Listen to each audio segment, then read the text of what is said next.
Hi friends, today I wanted to share with you what I'm planting and also how I started my seeds. I actually for the first time this year did a method called winter sowing, and I had read a lot about it but I've never actually done it, and so I wanted to show you some of the items that I planted in the winter, and I'm going to be actually planting them out in the garden today. I just want to show you how I got started with the winter sowing, and then I'm going to show you how I plant them into the ground.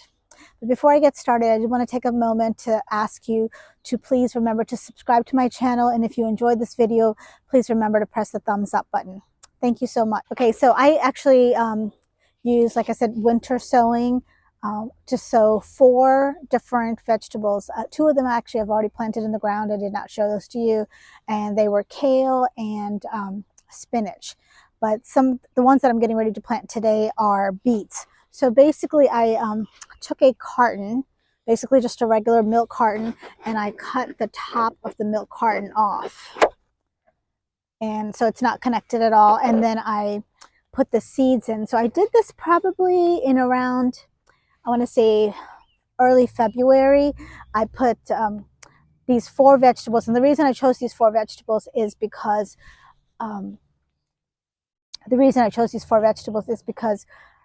spinach, kale, beets, and turnips like cooler weather. They do not tolerate warm weather. You need to plant them early spring and get them in the ground, because as the weather warms up, they tend to bolt. So these are things that can take cooler temperatures. So I went ahead and put these in the ground, in the ground.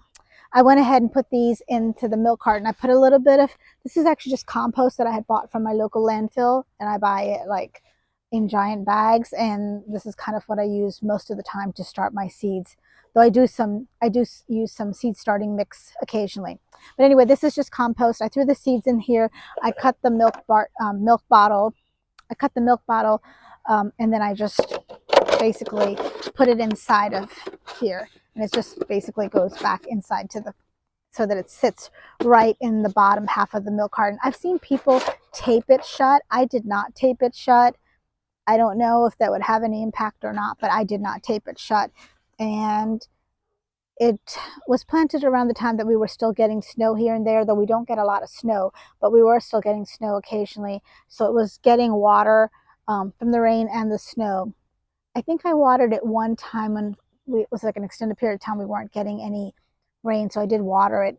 But otherwise, I left it alone. So I watered it one time and never touched it. And as you can see now, the seeds are, there's a ton of them. Well, here's the thing with beets, their seeds are like multiple seeds are in one little seed, so that might be part of the reason that I have so many of them, and I might have just thrown in a whole bunch of seeds. But this was one of the vegetables I planted. The other one is turnips, and this is my turnips. Same thing, just different bottle. And I planted the turnips in here. And so they are a good size, and I figured I would move them into the ground. I'm going to be planting them in this bed that I'll show you in a second. And this bed is actually my asparagus bed, but the asparagus is located in the far end of this bed. And I'm going to be planting these closer to the area where I'm sitting. The perimeter of the bed, I actually planted a bunch of red onions. I went to Lowe's the other day, even though God knows I don't need to plant any more onions because I've grown a lot of onions.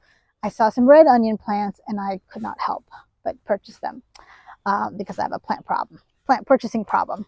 So I went ahead and purchased them and stuck them just in the perimeter of this box, and we will see if they grow here. You will kind of notice that a lot of my boxes are also somewhat in disrepair.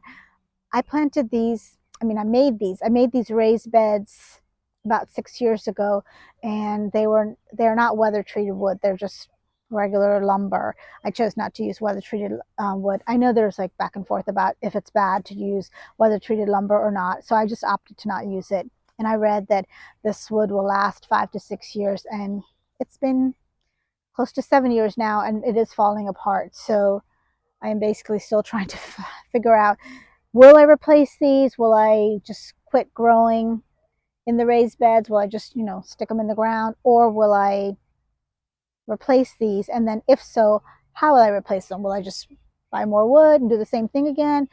So I haven't quite decided what the replacement, or if there will be a replacement for these beds. But I just want to kind of mention it because you'll see some of my beds are falling apart, and it's because they are very old.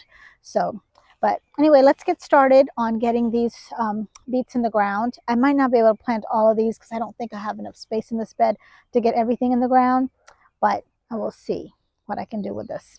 So the straw that you see here, I was using mostly to just provide a mulch for my onion plants. I plan on mulching it more with the straw, but for now the onion plants are relatively small and I don't want to smother them with the straw. So I've only used a small amount of straw, but I did pick up a whole bunch of straw from my local southern states. I'm going to go ahead and get these in the ground.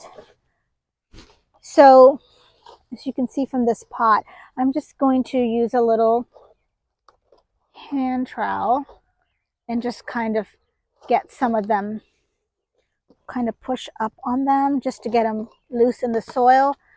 I don't think I'm going to hurt them. This is one of the plants. They're not very big, but I think they will be okay.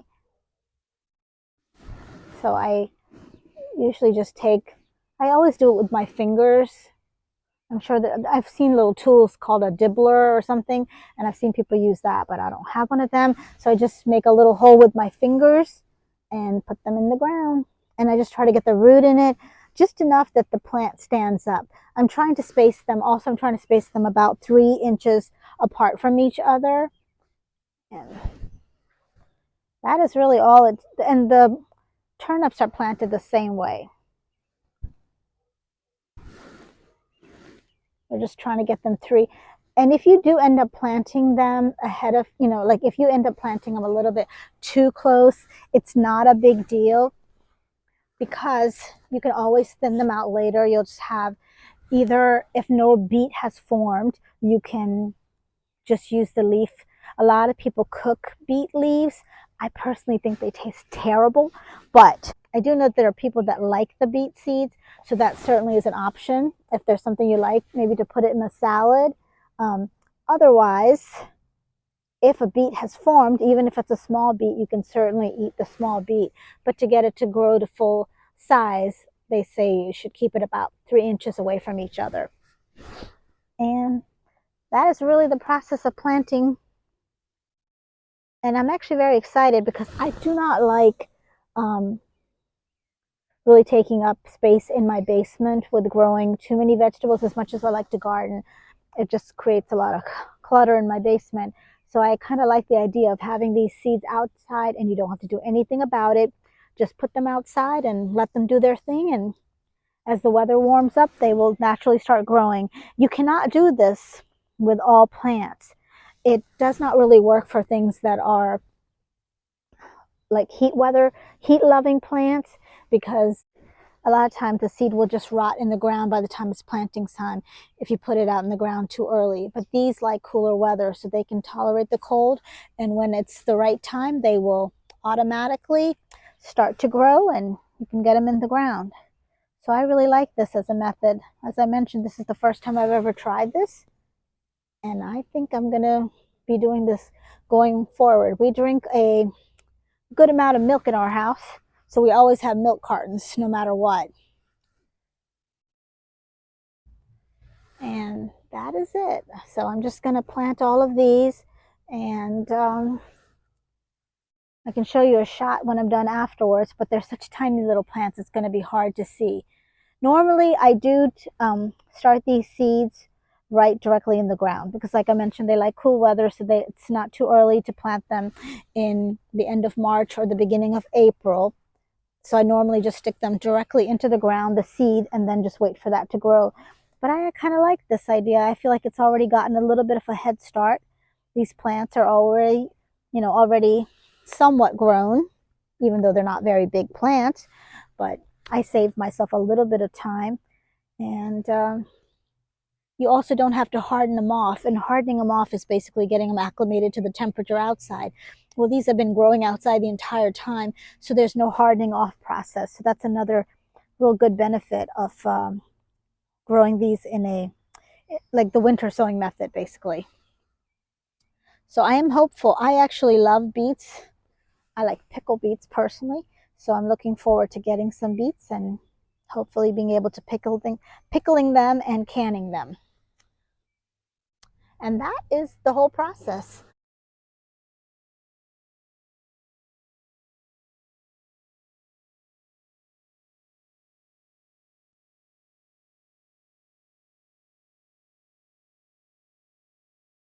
I hope you enjoyed seeing my winter sowing process and seeing how you plant beet seeds. Like I said, the process for planting the turnip seeds is exactly the same.